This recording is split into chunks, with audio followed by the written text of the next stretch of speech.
Plastic বর্জন কর্মসূচিতে যদি জীবন দিয়ে দিতে বলেন সেটাতেও প্রস্তুত হবে। কারণ চলো তাদের চোখে পৃথিবী দেখি, এই স্লোগানকে সামনে রেখে ফটিকছড়ি গোপালঘাটা গ্রামের কৃতি সন্তানদের মিলন মেলা ও ক্যারিয়ার বিষয়ক সেমিনার অনুষ্ঠিত হয়।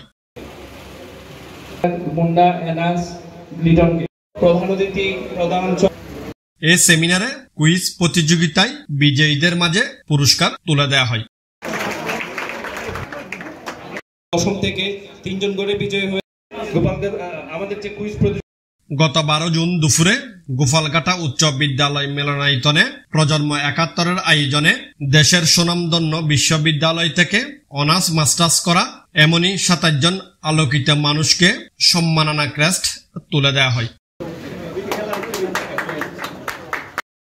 অনুষ্ঠানের উদ্বোধক ছিলেন ফটিকছড়ি উপজেলা স্বাস্থ্য কমপ্লেক্সের শিশু বিশেষজ্ঞ ডাক্তার জয়নাল আবেদিন মোহরি। কানেক্ট হয়ে আমাদের প্রজন্ম 71 যারা আছে আমি তাদেরকে অনুরোধ জানাবো, তারা অনেক সামাজিক কাজ করতেছে, তাদের বইয়ের মধ্যে সবকিছু আছে, তাদের এই সংগঠন কিন্তু আমার প্রাণের সংগঠন, আমি তাদের নিয়ে কিন্তু গর্ব করি।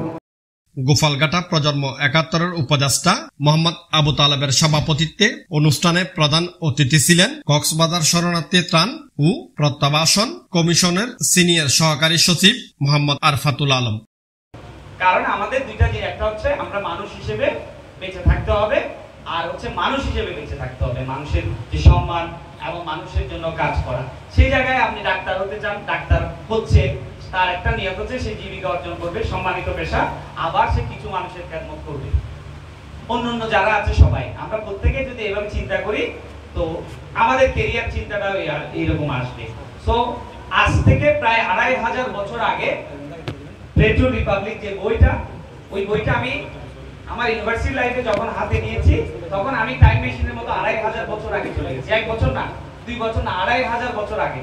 ওখানে লিখেছে যে মানে ওই সক্রেটিসের কথা, প্লেটো রিপাবলিকের যে যার কথা নিয়ে সক্রেটিস, এবং তার যে একটা বড় বিখ্যাত উক্তি সেটা হচ্ছে নো থাইসেলফ, যেটা 2500 বছর আগে চিন্তা, যে নিজেকে চিনো। আমরা যেদিন নিজেকে চিনতে পারবো, নিজেকে জানতে পারবো, নিজেকে জানার চেষ্টা করবো, নিজে কি চাই সেটা বুঝবো, তখন আমরা ক্যারিয়ার বা এই জিনিসগুলা।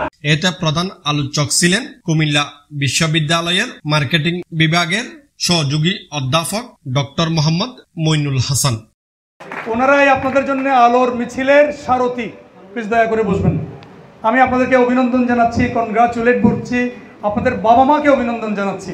কারণ আমাদের বাবা মারা কম খেয়ে, কম পরে, কম নিয়ে, কম জিনিসে, কম স্বাচ্ছন্দ্য, মানে কম কিছুতে সবচেয়ে বেশি স্বাচ্ছন্দ্য নিয়ে আমার জন্যে এসি কনফার্ম করেছে, আমার জন্যে শিক্ষকদের বেতন কনফার্ম করেছেন, স্কুলের বেতন কনফার্ম করেছেন, আমার জন্য ঘরের মাস্টার কনফার্ম করেছেন, আমার জন্য গাড়ি কনফার্ম করেছেন, আমার গাড়ি ভাড়া কনফার্ম করেছেন, আমার মাসের খরচ কনফার্ম করেছেন।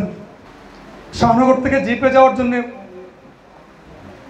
10 টাকা আলাদা ভাড়া, ওখান থেকে রিক্সায় যাওয়ার জন্য 10 টাকা আলাদা ভাড়া, ওখান থেকে চট্টগ্রাম যাওয়ার জন্য 100 টাকা আলাদা ভাড়া, ওখান থেকে রাজশাহী যাওয়ার জন্য 500 টাকা আলাদা ভাড়া। পুরো মাসটি কীভাবে সন্তান ভালোভাবে থাকবে, পড়াশোনা করবে, তার জন্য 5000 টাকা আলাদা করে আলাদা একটা পুটলাতে দেওয়া, একটি কলা, অর্ধেক চানাচুরের প্যাকেট, একটু মুড়ি, খই, মূলা, যা যা পাশে আছে ছোট ছোট ছোট পুটলা করে। আমি খুব দুঃখিত, শুধু আমি নই, আপনাদের বাবা মা আপনাদের জন্য তাই করছেন। আপনারা আপনাদের বাবা মার চেহারার দিকে তাকাবেন প্রতিদিন, আপনাদের মানিব্যাগে আপনাদের বাবা মার ছবি রাখবেন যখন বিশ্ববিদ্যালয়ে যান। গোপালঘাটা প্রজন্ম 71-এর প্রধান পরিচালক আদনানুল হক নাইমের সঞ্চালনায় অনুষ্ঠানে সংবর্ধিত অতিথির বক্তব্য রাখেন মৌলভীবাজারের senior judicial magistrate Ziaul Haque Zia, banker Arifur Rahman, tax commissioner Apasuddin Shakil, doctor Mejbal Karim Jewel ও উম্মে সালমা কেয়া। জীবনে সফল হতে হলে কোনো শর্টকাট নেই, সবচেয়ে বেশি যেটা দরকার হচ্ছে পরিশ্রম। আমি নিজেই সেটাতে বিশ্বাসী এবং আমার নিজেকে সেটাই করতে হয়েছে। যতটুকু এই পর্যন্ত এসেছি পরিশ্রমের ছাড়া আর কোনো কিছু আমাকে হেল্প করেনি। আর অবশ্যই আমার আব্বা আম্মুর সাপোর্ট। আমি মনে করি একটা বাচ্চাকে তার সর্বোচ্চ শিখরে পৌঁছে দিতে যেমন তার নিজের উদ্যোগ দরকার, তার সাথে বড় উদ্যোগ দরকার তার পরিবার থেকে, তার স্কুল থেকে, তার কলেজ থেকে, তার আশেপাশের মানুষজন থেকে। আমরা ইন্সপায়ার হই আমাদের আশেপাশের মানুষজনকে দেখে।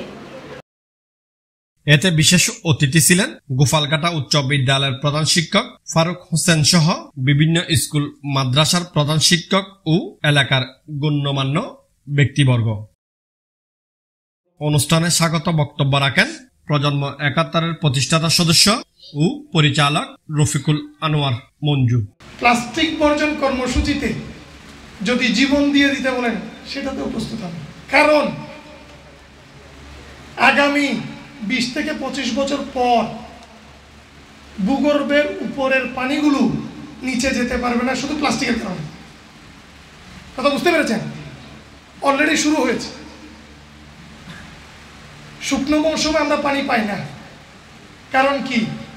নিচের থেকে তো পানি তুলি, তো ওইখানে পানি দরকার না, ওখানে তো পানি যেতে হবে। যাবে কিভাবে? পলিথিনে ভরাট করে ফেলেছে।